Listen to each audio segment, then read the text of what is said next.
Muy buenas noches, bienvenidas, bienvenidos sean a esta mesa de análisis. Todos tenemos una opinión en la señal del Sistema Jalisciense de Radio y Televisión. Como ustedes saben, estamos en el 17.1 de la televisión abierta y prácticamente en todos los sistemas de televisión por paga. De lunes a viernes, al filo de las 10 de la noche, tenemos una mesa de análisis de temas puntuales y empezamos siempre bien con lo que más nos gusta, con lo que nos apasiona, los temas culturales. Hoy tenemos dos invitados de honor, estaremos hablando de música y de una conmemoración o una celebración de un evento histórico que se llevará a cabo en unos días más. Bienvenidos.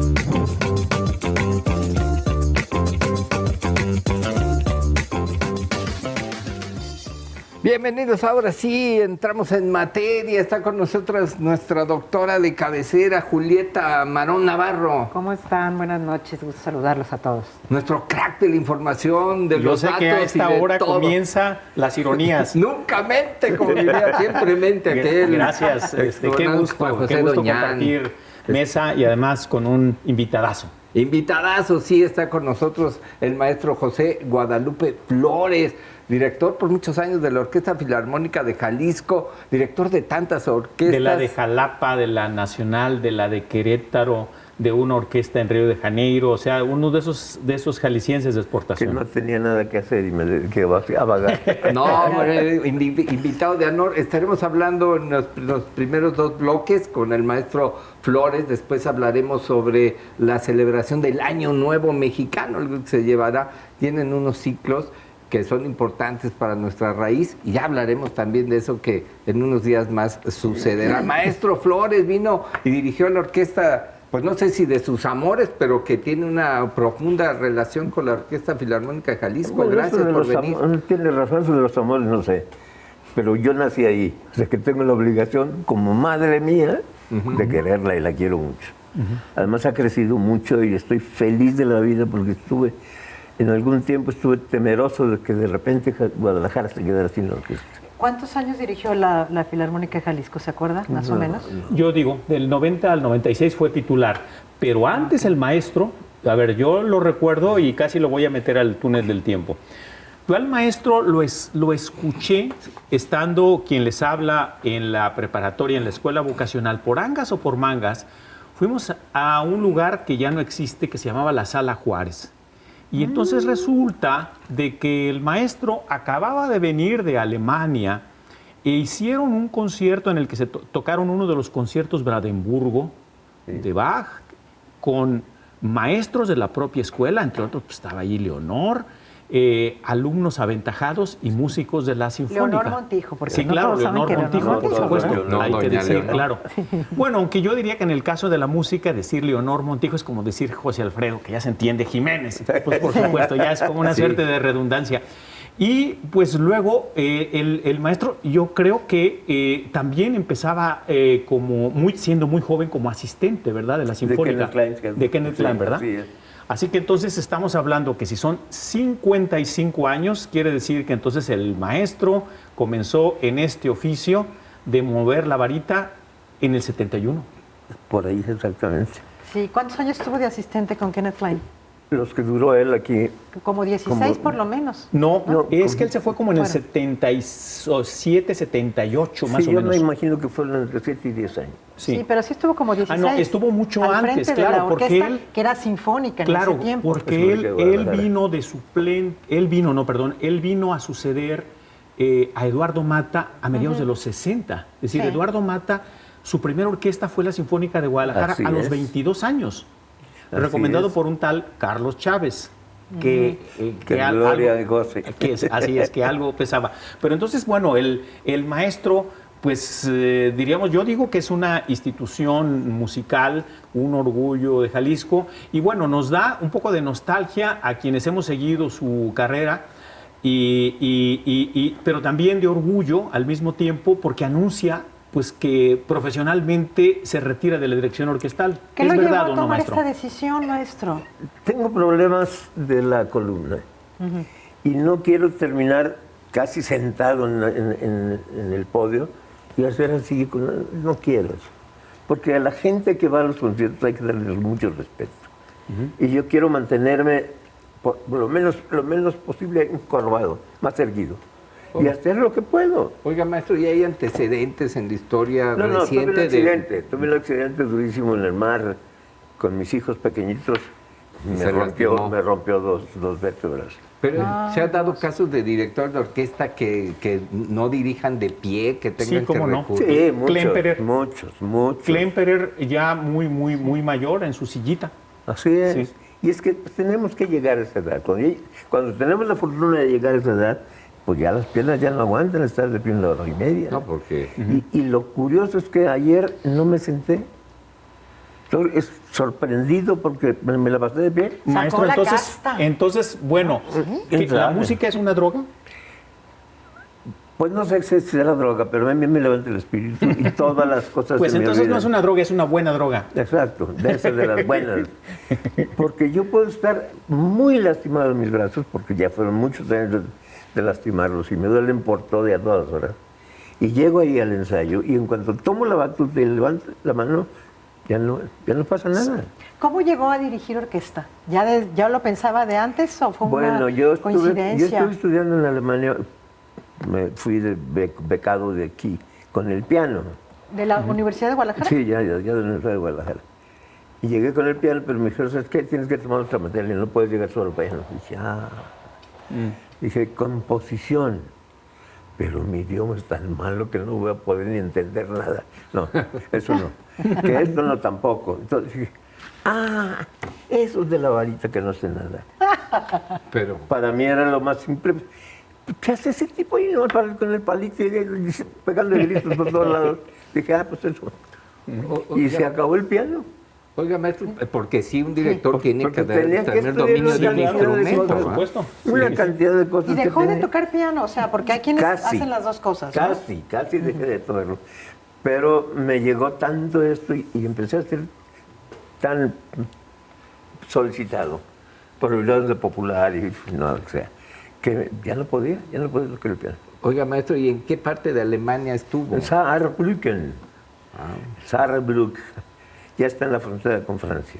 Y notó un contraste cuando llegó a Alemania de nivel y de Lo que pasa es que disciplina y todo esto. yo siempre los he tenido así allá, ¿no? Porque pues, los mejores maestros son alemanes en mi formación primaria, ¿no?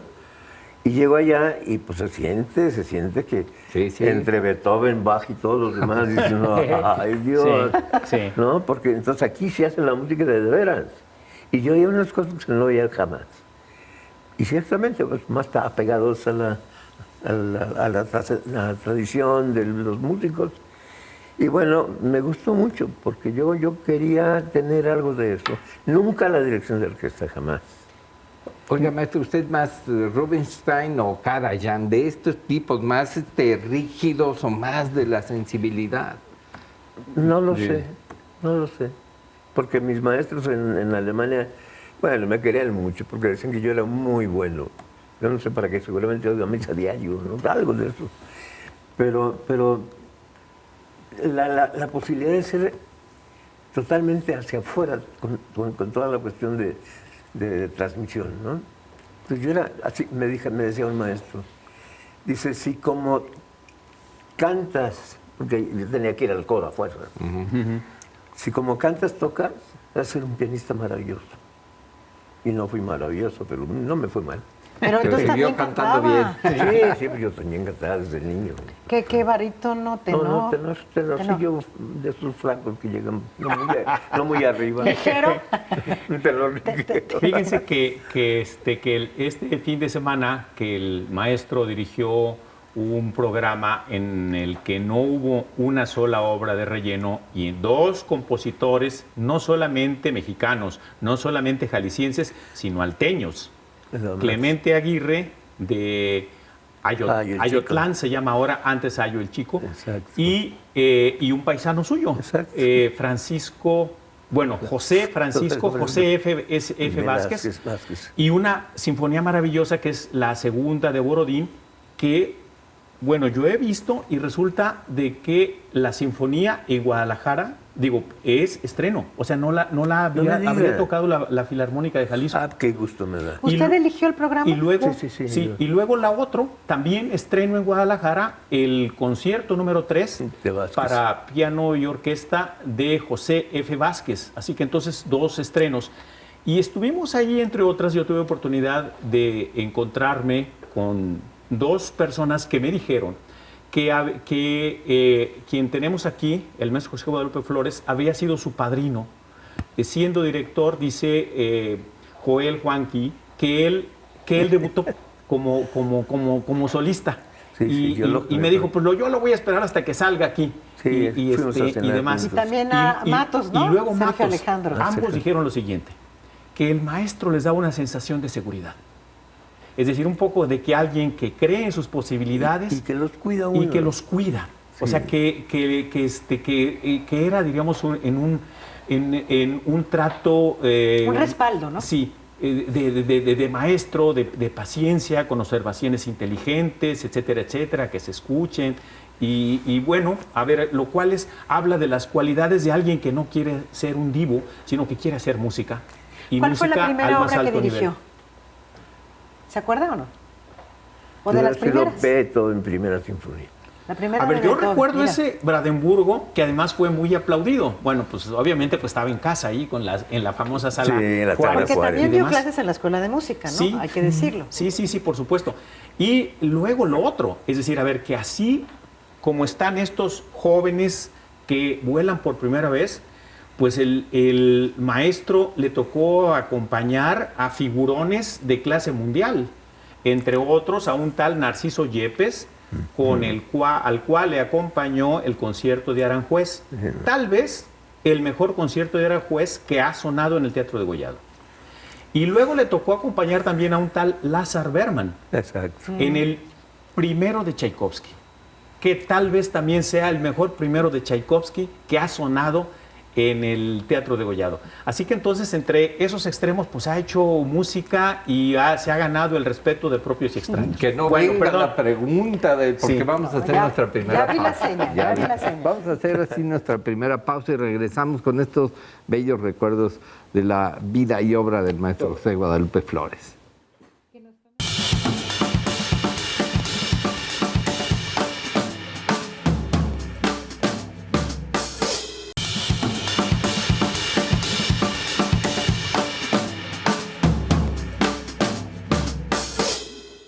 Ya regresamos, estamos platicando muy a gusto con el maestro. Nos llegó la nostalgia de golpe y porrazo como maestro. ¿Cómo que se nos... Es que soy muy grosero de repente, si no es que siempre. ¿Cuál ha sido el momento que se ha sentido así, no sé, de plenitud frente a una orquesta? No es fácil ser director de orquesta porque los muchachos son Bueno, un son director como ellos técnico de solos. fútbol. Sí, son como ellos solos. Pero fíjese que yo tuve la fortuna de ser respetado. Como yo era un estudiante bueno, eso digo yo. Bueno, se decía entonces. Entonces llego a la Sinfónica de Guadalajara como pianista de la orquesta y todos me aceptaron. Entonces empezamos a tener una muy buena relación. Y cuando de repente que en el Klein se le ocurre decir, bueno, ya estoy estudiando dirección de orquesta, súbete. Y dice, qué cosa más horrenda, de ver si puedo. Y lo malo estuvo en haber agarrado el palito ese porque me hice adicto. Y de ahí, Y, No y eso lo que paran. usted pensaba inicialmente que ese que no hace nada, ¿era verdad o no? todo lo contrario. Es que esa es la carrera más infame que puede existir. ¿Por qué, Tienen maestro? que conocer absolutamente todo lo que pasa con cada uno de los instrumentos. De entrada son un montón. Pero luego las historias. Todas las porque familias. tenemos que tener una base sólida de conocimientos para poder hablar de las obras. Sí. Y eso es un cuetononón. Estilos. No es lo mismo Bach que Beethoven o que Tchaikovsky o que no sé cuánto. Y todo hay que aprenderlo en algún momento. Y a mí se me dio la oportunidad de aprenderlo ahí arriba. Con unos músicos maravillosos, malos como ellos solos. Pero picados, como dicen. Pero le echaban todos los kilos y hacíamos cosas muy lindas. Oiga, maestro, yo recuerdo en la multicitada aquí película del ensayo de orquesta de Fellini que había una suerte de competencias de egos entre los flautines y el fagot y los del... Siempre los hay, siempre los hay. Últimamente mucho más controlados, porque ya la gente se empiezan a hacer amigos, entonces se perdonan lo que es imperdonable. Pero se hacen grupos internos, ¿o no? No, eso sí no lo sé, porque yo soy muy externo, yo voy de vez en cuando.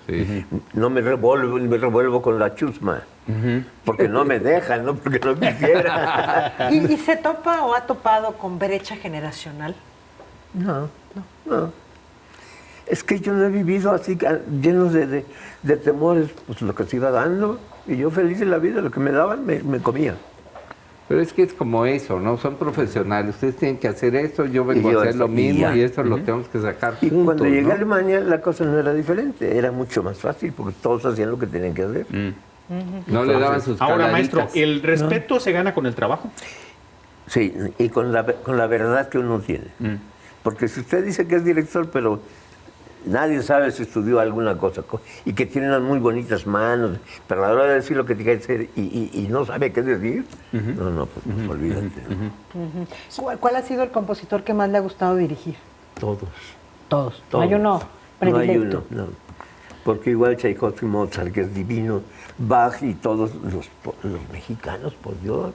A mí me tocó ver, porque aquí está el registro de los 6 años que el maestro dirigió aquí, y la verdad sí, el catálogo de estilos va desde los barrocos hasta compositores jaliscienses que siguen en activo. Sí. Pasando por los Himalayas, es decir, por las 3B, por Beethoven, Bach, Brahms, Mahler.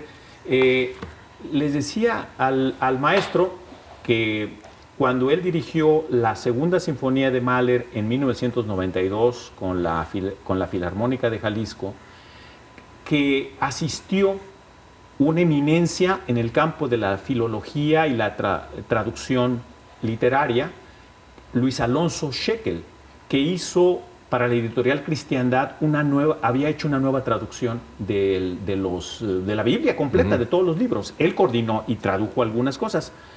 Y a mí me tocó verlo, digo, porque yo lo conocía y todo, porque era amigo de un maestro en la Facultad de Filosofía y Letras, y me tocó verlo que se le asomaron los de San Pedro, en una época que yo lo asocio con esto, que además fue un concierto memorable. Yo fui a los dos, se tocó el viernes y se tocó el domingo, como se solía hacer. Bueno, ahora se tocan los jueves.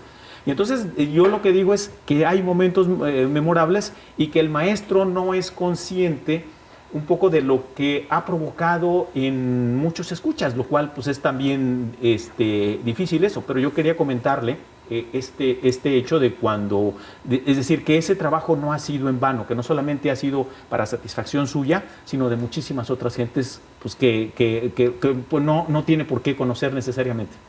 Me da mucho gusto conocer esto, saber esto, porque entonces ha funcionado. Sí, claro. Porque como yo no trabajo para mi beneficio ni mi gusto, trato de ser para ellos. Porque yo soy el vehículo que comunica los compositores, ya con las obras en serio, hacia los de afuera, los que reciben. No todos podemos recibir el papelito, el libro. Si no hay alguien que lo interprete y poderlo dar. He sido muy afortunado, de verdad. Y cuando estuvo en Río de Janeiro y llegó, ¿notó alguna diferencia por ser otro país en cuanto a la orquesta y musicalmente? Eran unos músicos, pero hasta en la calle son buenos músicos, son maravillosos. Traen la música por dentro. Sí, definitivamente. Pero lograron meterse en la orquesta, no con salsa, ¿no? Muy respetuosos. Ni con bossa nova, ni con la ni con nada, nada. Y eran muy buenos, pero eran muy respetuosos también. Yo creo que algo de lo que dijo Juan José Doñán es que ayudó el lapso del maestro y sus intervenciones en la educación musical del público, porque yo recuerdo en algunas ocasiones que el público, a lo mejor muy neófitamente, en algún movimiento de una obra aplaude, y creo que ya se ha ido llegando a ese punto en que la gente ya conoce que las obras, y eso yo quisiera saber si molesta a uno que la gente aplaude entre movimientos. Lo he visto en Alemania, por Sí, Dios. ¿verdad? Y si en Alemania aplauden después del primer movimiento, te cuenta, ¿qué espero yo de mi Arandas? Hombre, que aplaudan cuando quieran. Cada rato. Sí, hombre, cada rato. Cuando yo me paro tantito ahí, que aplaudan, no le hace. Pero no es pecado grave, ¿no? Porque hay gente que luego... Esos son los nudistas. Los puristas, sí. Los es puristas cierto. nudistas. ¿Hay alguna obra que se haya quedado con ganas de dirigir y que no se haya dado? Creo que no. ¿No? Creo que no.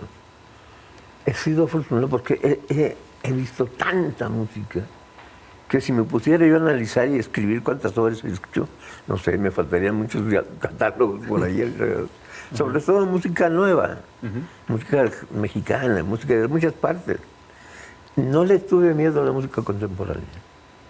Cuando yo estudié en Alemania, me hicieron pianista de la orquesta de la radio en Alemania mientras estuve estudiando.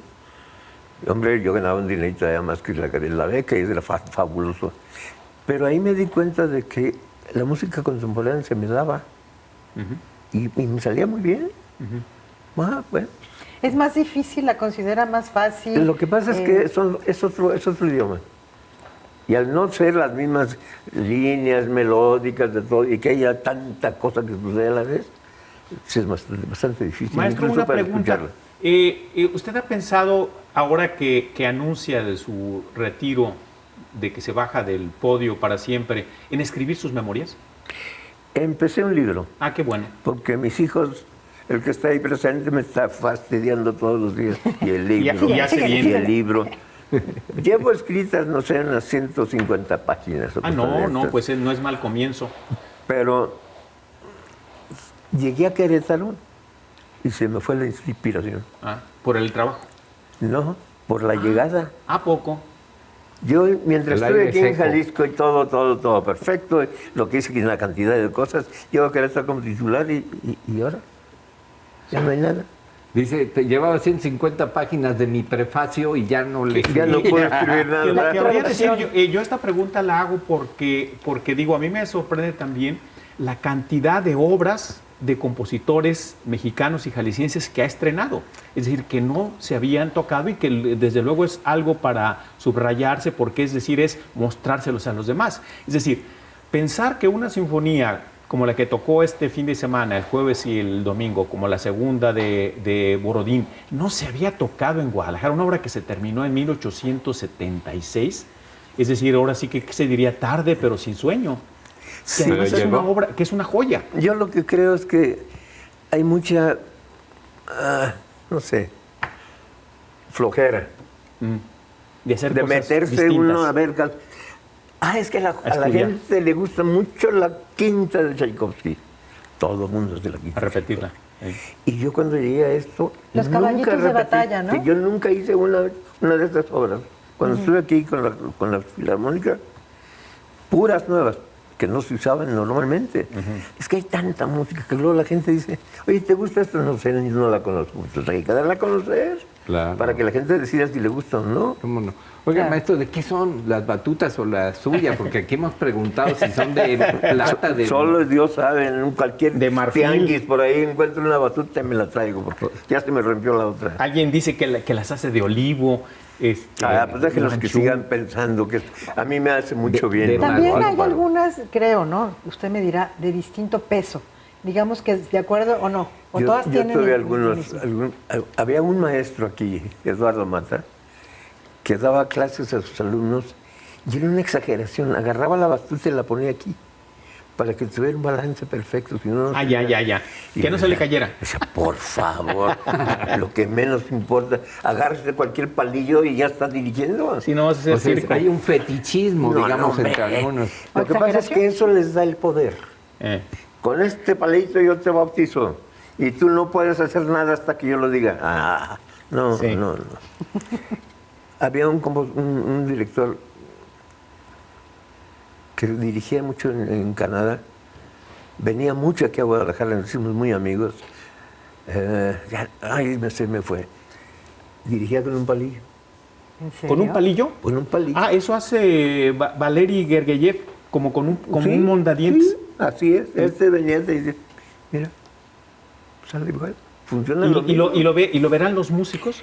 No hay necesidad, ellos están muy ocupados. Yo dudo mucho que los músicos vean. Están clavados ahí sobre unas formas No, pero sí lo ven a complicadas. usted, maestro. Anoche yo estaba viendo que lo Sí, veían. bueno, de repente ver dónde anda Sí, aquel. sí, No, sí, porque sí, yo sí. ando aquí. Ey. Y ellos saben perfectamente dónde andan, pero si voltean y no saben si yo ando ahí, eso es una cosa muy peligrosa. Pero se da mucho.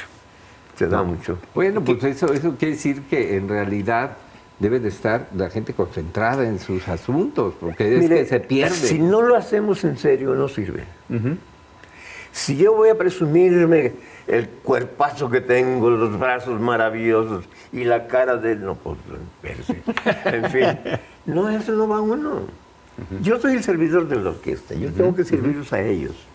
Y cuando ellos sienten que yo les estoy sirviendo, ellos me dan lo que tienen. Y entonces podemos hacer una mancuerna maravillosa y podemos hacer muchas cosas lindas. Oiga, pero no sonaba así la orquesta. Ese no es asunto mío, pero Claro. conmigo sonó así. Sí.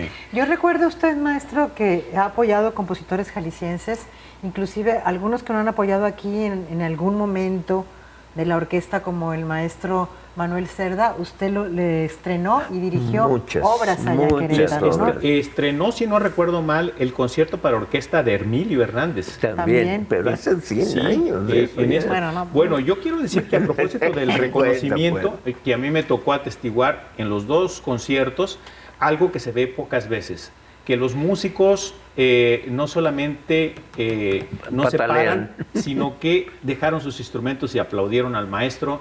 Y a mí me hizo acordarme de cuando fue el centenario de Puccini en Lucca, en Italia, había un cartel muy bonito que decía: "Il maestro ritorna alla sua casa". Yo creo que el maestro... Bueno, yo lo José dije Guadalupe ayer, Flores- Gontier, no, yo vine a mi casa. Sí. Si no me la dan, no le hace, yo la agarro, es mía. Pero sí es muy significativo que su decisión de retirarse sea aquí en Guadalajara, sea en Aquí Jalisco, empecé ¿no? todos A lados. cerrar un círculo Exacto, un no hay círculo cómo cerrar precioso. círculos. Y fue muy lindo. ¿Por qué te vas? Porque yo sé lo que tengo de problemas de salud y no quiero fallarles. No quiero llegar ahí casi arrastrándome para sentarme ahí abajito y hacerle así. No. Sí, de Y causar, quedarme dormido de ahí, causar no, pena, no. sí. Bueno, ¿qué palabras para agradecer al maestro José Guadalupe Hombre, por Flores favor. por esa trayectoria, por estar aquí desde Tan luego? admirable, claro. Y esperemos que sus obras, sus grabaciones sean difundidas, sean conocidas. Maestro, muchísimas gracias. De veras Gracias a apreciamos ustedes. mucho este Me privilegio de encanta tenerlo. hablar con gente que sabe de qué habla. Le Le damos un aplauso agradecemos. de despedida. Le damos un aplauso. Gracias, maestro, por Gracias. haber venido. Gracias. Gracias. Muy gentil. Ya regresamos.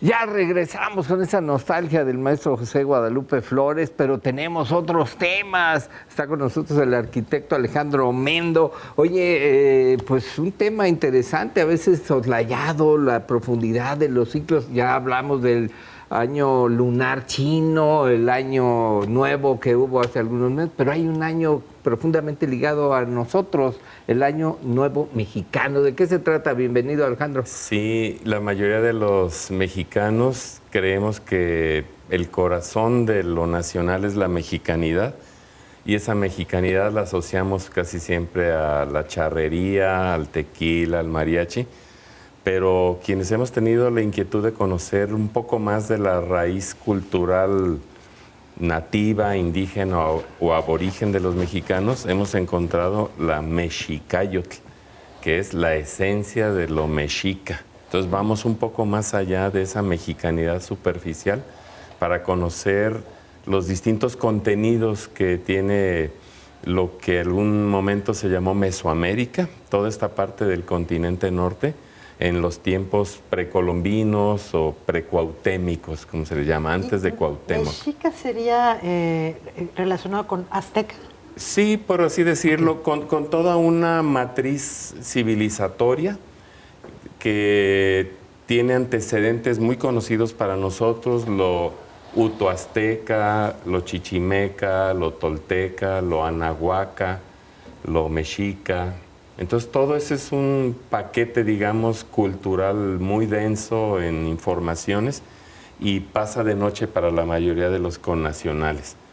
Y en este caso, hablando de calendarios, así como los chinos tienen su calendario, la Iglesia Cristiana Ortodoxa tiene su propia cuenta de los años, los judíos ortodoxos tienen su cuenta de los años, los mexicanos también tenemos nuestro propio calendario que en lengua mexica se le llama Xiuhpohualli, la cuenta de los años, o Tonalpohualli, la cuenta de los días. ¿Tiene que ver con esta cuenta y se puede encontrar en el calendario azteca o nada? El calendario azteca tiene muchos glifos o símbolos o emblemas petrograbados que sí tienen que ver con 20 diferentes signos que se le aplican a los distintos días. Y sí opera como en una mecánica en contra del sentido de las manecillas del reloj. Empieza un día caimán, luego sigue el día viento, el día construcción o casa, y etcétera, y son un conjunto de 20 signos distintos. ¿Y esto es el 12? El 12 de marzo, a la salida del sol, ocurre la entrada del año nuevo.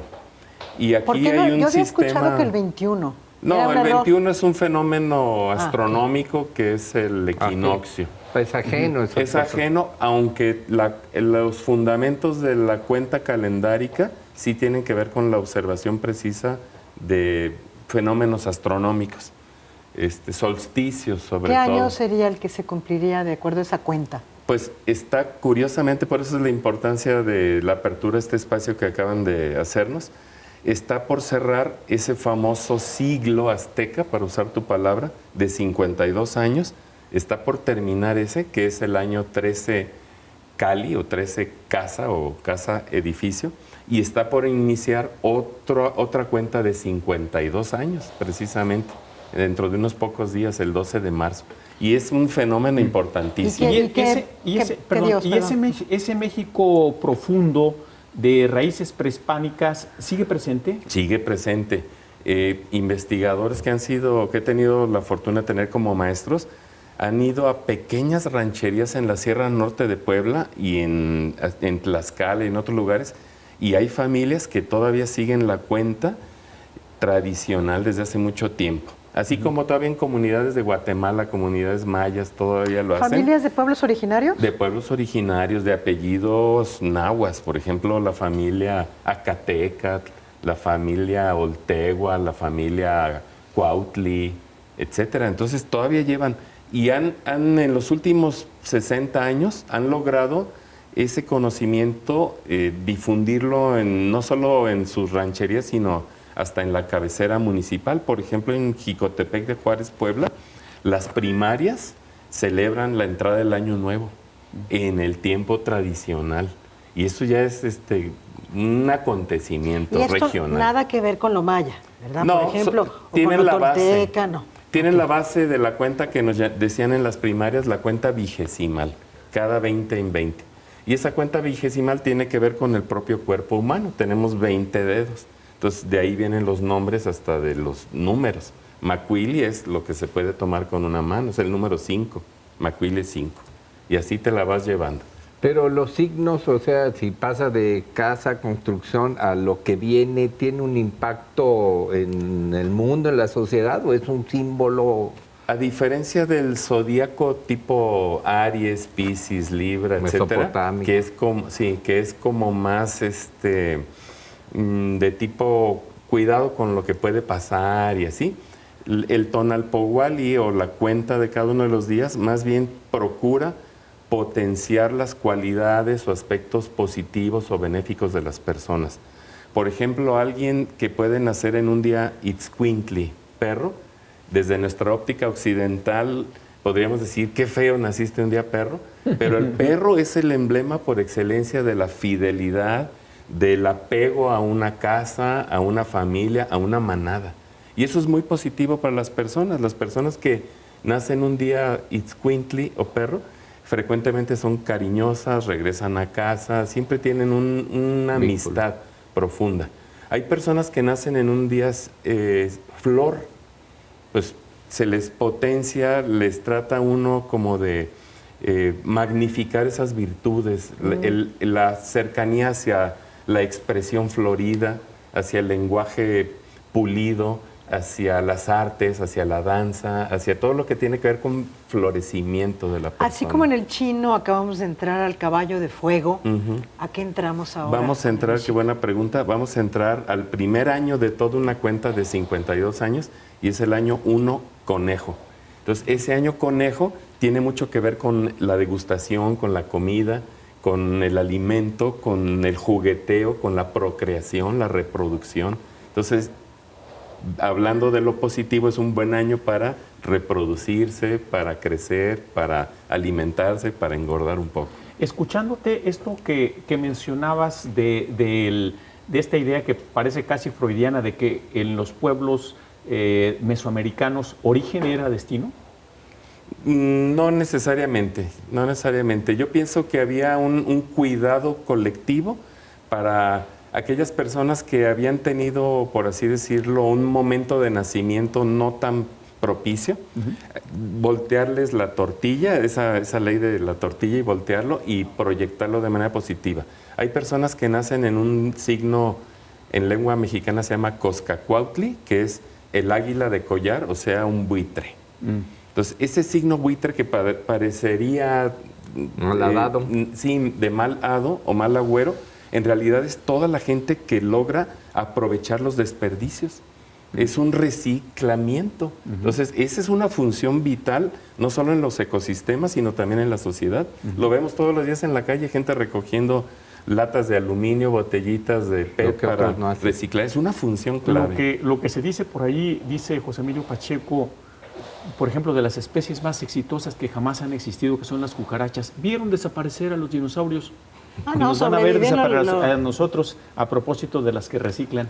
Bueno, vamos a hacer con esta idea, ven la pregunta del doctorado. Se quedó con el bate en la mano. Vamos a hacer nuestra siguiente pausa, ya regresamos.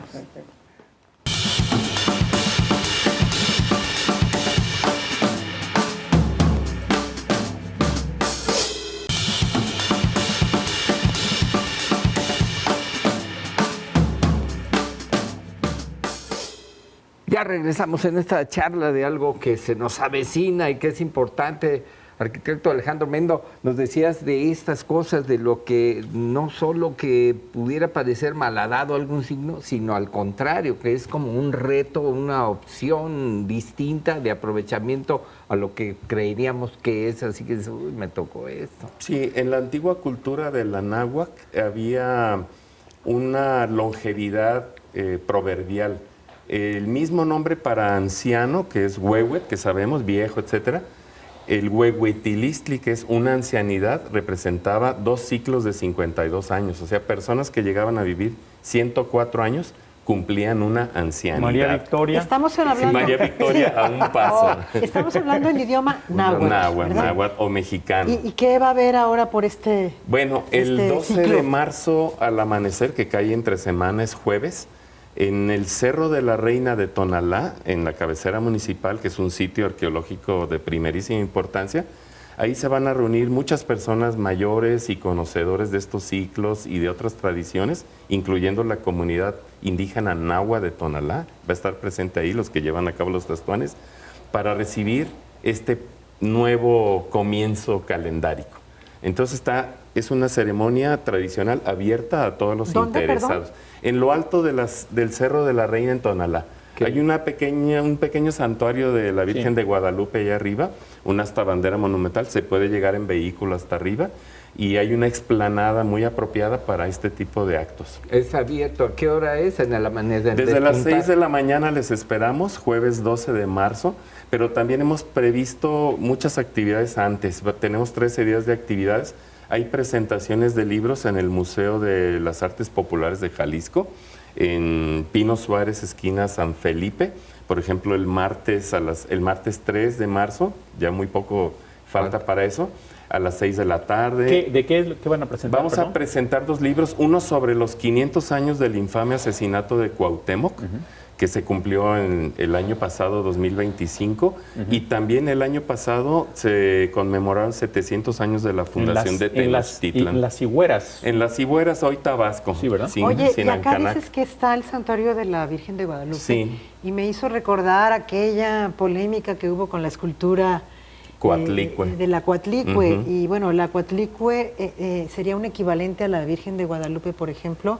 Es ¿o no anterior, es necesariamente? anterior. Es anterior, Era pero el culto digamos, ¿no? primigenio anterior, sí, a la madre tierra, ¿verdad? Tonantzin. Tonantzin, nuestra madre común, sí, que es la que nos pare y a la que volvemos Pero cuando estabas fallecemos. hablando de otro libro. Sí, del de los 700 años de Tenochtitlan. El viernes... Que se cumplieron también, ¿verdad? 700, Sí. sí, 7 siglos de la fundación de Tenochtitlan. En un momento en el que, hablando de fenómenos astronómicos, el sol está en el cenit de la ciudad. Por eso el águila está parada en el nopal. El águila representando al sol en el cenit, parada en un nopal que representa al pueblo mexicano. Entonces el águila está sobre la gente. El sol. Habría una pregunta que no sé, tú no me la vas a contestar quizá, pero sí recuerdo que en un inicio, aunque el escudo del águila siempre ha sido, el águila tenía otra posición, no estaba mirando hacia abajo, sino con las alas extendidas. Y después cambió, pero pues lo esa más es otra relevante cuestión, ¿no? del escudo nacional es que del águila sale un emblema, no está el águila atrapando una serpiente, sino que del águila sale un glifo. ¿En un códice? Sí, en una piedra grabada, que es el famoso Teocalli de la Guerra Sagrada, y en otros documentos historiográficos también. Son los testimonios más antiguos. Más antiguos, prehispánicos totalmente, y el águila está emitiendo un glifo, que es una trenza de agua y fuego que se llama Atlachinoli. Carlos Fuentes lo menciona en uno de sus libros. El Atlachinoli es ese choque entre contrarios, entre lo muy caliente y lo frío, que produce vapor. Eso es lo que está el águila, y también los jaguares. En el famoso tambor de Malinalco se ven los jaguares y las águilas, también con ese glifo de ánimo, de seguir adelante, de batalla, de lucha. Eso es lo más interesante del escudo nacional. Ahora sí viene la de doctorado, ahora sí, porque, y es una pregunta personal de mi parte y también personal para ti, porque hay una polémica entre si fue positiva o negativa o quién sabe la conquista. Y a mí me llamó la atención porque siempre me habían dicho, hablado de la conquista como negativa. Y en la Feria del Libro me tocó entrevistar a Juan Miguel Zunzunegui con su nuevo libro, donde habla de que todo es puras mentiras y que la conquista fue maravillosa. Bueno, ¿cuál es tu opinión? No, él es un hispanófilo, ¿verdad? Y hay que entender que trata de posicionar a lo que llaman la iberosfera, otra vez como un ámbito de dominio en el continente americano. Yo pienso que fue positiva porque estamos aquí, somos producto de eso. Yo me autoadscribo como mexicano del día de hoy, como mexica, Axcanyotl mexica. Soy un mexicano actual con genes mitocondriacos de muchos tipos de sangre, pero con un conocimiento más profundo que la mayoría de mis connacionales hacia la cultura mexicana. Me he esforzado por 40 años en aprender el idioma náhuatl, la cosmovisión mexica, etc. Entonces sí puedo hablar con Zunzunegui y con otras personas sobre el tema. Pero yo considero que no fue una conquista amorosa, debe ser toda conquista, fue una invasión brutal con claroscuros, pero al final de cuentas los mexicanos de hoy, los mexica, Axcanyotl mexica, los mexicanos del día de hoy, tenemos una riqueza cultural. Desgraciadamente, la mayoría solo conocemos la parte eurocristiana de nuestras dos mitades. Y la otra mitad nativa mexicana, que puede ser cascana, que puede ser nayarita, que puede ser purépecha, mixteca, lo que sea, la desconocemos e inclusive la despreciamos, que es lo peor. Ahora, ¿qué es lo más rescatable o Pero- maravilloso para ti, perdón, Sí. doña, de la cosmovisión mexica? La riqueza cultural, que es vastísima. Hay filosofía, todo un cuerpo de filosofía que Poesía. el propio Miguel León Portilla puso en del alto. que se están cumpliendo 100 años. De su nacimiento, sí.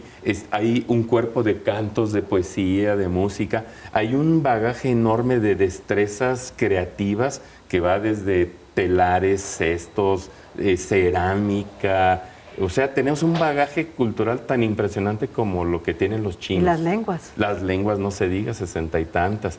Pero desgraciadamente no lo volteamos a ver, o si lo volteamos a ver, lo despreciamos. Pero, Entonces, todavía nos falta pero mucho. surgen espontáneamente porque, bueno, diría López Velarde que bastaría vernos la piel para saber que somos café con leche. Exacto. Es decir, que ese mestizaje ahí está, y luego que hablamos europeo, pero comemos prehispánico, comemos tortilla. Y aguacate, chile. El maíz. Y efectivamente. Tomate, Así que esquites. entonces diríamos que esa mezcla que de lo que mencionabas, que somos descendientes de los conquistadores y de los conquistados, que había que pensar también que entre los conquistadores estuvieron los aliados de los españoles, que fueron los tlaxcaltecas, que asimismo se consideraban indígenas conquistadores, no conquistados. Y que, bueno, y que finalmente, pues diríamos, efectivamente, una de las asignaturas pendientes es conocer ese lado oscuro o poco visible de nuestras raíces. Sí, yo pienso que hay que voltear hacia el futuro y hacia adelante, y todas esas cosas que no nos tocaron porque no fue nuestro tiempo, hay que tenerlas en cuenta, hay que considerar, hay que estudiar, pero sobre todo hay que proyectarnos como país multicultural o pluriétnico para salir adelante en un mundo globalizado. En un mundo globalizado lo que podemos aportar es riqueza cultural como si fuera un mosaico. Entonces no podemos llegar con jeans, con chalecos industrializados hechos en China. Tenemos que llegar, como hace la presidenta Sheinbaum, pues con ropa de alta calidad, bordada por manos indígenas. Eso sí es lo que asombra al mundo y a nosotros Ahí mismos. está la elegancia. Ahí está. Bueno, creo que sí, se ha modificado a lo largo de los años ese desprecio, ¿no? Bueno, ha cambiado un poco y ahora se está dando la vuelta a que se engrandezcan, ¿no?, las culturas originarias, porque hubo un tiempo con la aculturación que se daba, que hasta el gobierno les prohibía hablar sus lenguas y los hacía y los obligaba a otro tipo de costumbres y demás, ¿no? Sí, esa de etapa enseñanza. oscura ya pasó. ¿Qué porcentaje diríamos, hay alguna estadística de los pueblos originarios, diríamos, de qué representan de la población mexicana? Yo diría que entre el 15 y el 10%. Sí, Entre 15 y 10%. Hay países sudamericanos que tienen más, ¿verdad? Sí, ¿verdad? Bolivia, Ecuador. Es un Sí. porcentaje Y estados altísimo. de la República, es decir, Chiapas, Colombia. Chiapas debe tener un porcentaje Sí. altísimo. Muy alto, sí. Porque además es donde están la mayor parte de etnias, ¿verdad? Exactamente, sí. Bueno, Sí. pues hay que reiterar ¿Ya? la invitación. Es que el tiempo vuela. Que Claro. el jueves Les 12. esperamos a todos el jueves 12 de marzo a partir de las 6 de la mañana en lo alto del Cerro de la Reina en Tonalá, la cabecera municipal. Y si por algo no pueden, el sábado 14 por la tarde vamos a estar en la Plaza Juan Pablo II de Zapopan para repetir la ceremonia, que es muy bonita. Enfrente de la basílica. Enfrente de la basílica, a las personas se les pintan círculos blancos, Copal, todo eso, ¿no? todo, danza, copal, se les pintan círculos blancos para que empiecen un nuevo ciclo en blanco y bonito. Bueno, pues muchísimas gracias, Alejandro Mendo. Doctora, ¿todo Gracias, bien? ¿Cómo sí. nos encontraste bien? Juan José Doña, Qué gusto. muchísimas gracias. ¿Se puede consultar el programa de los otros días de las otras actividades? En Facebook tenemos una página que se llama Ceremonia Atado de Años, Xiumolpili. Ceremonia atada de años. Xiumolpil. Para que Xiumolpili. vayamos adentrándonos y sintiendo, también a saber decir palabras en náhuatl que tanto nos beneficiará, porque todos nos quedamos luego con cara de qué, cuando dirían del Sí. what, ¿cómo dirían? Pues Timoitase Nepan, nos vemos allá.